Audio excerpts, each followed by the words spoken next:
कर्जमाफीचा ऐतिहासिक फायदा शेतकऱ्यांना नाही तर बँकांना झाला.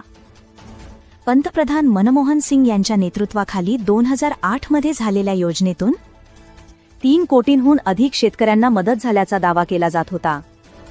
महाराष्ट्राने 2017 आणि 2020 मध्ये 2 वेळा कर्जमाफी लागू केली. जरी बहुतेक फायदे मोठ्या शेतकऱ्यांना मिळाले, सरकारने शेतकऱ्यांची थकीत कर्जे मंजूर केल्याने बँकांना फायदा होतो. सध्या महाराष्ट्राचे पीक कर्ज सुमारे 67,058 कोटी रुपये आहे. मुसळधार पावसामुळे मोठ्या प्रमाणात नुकसान झाले आहे. त्यामुळे शेतकरी नेतेही कर्जे माफ करण्याचा युक्तिवाद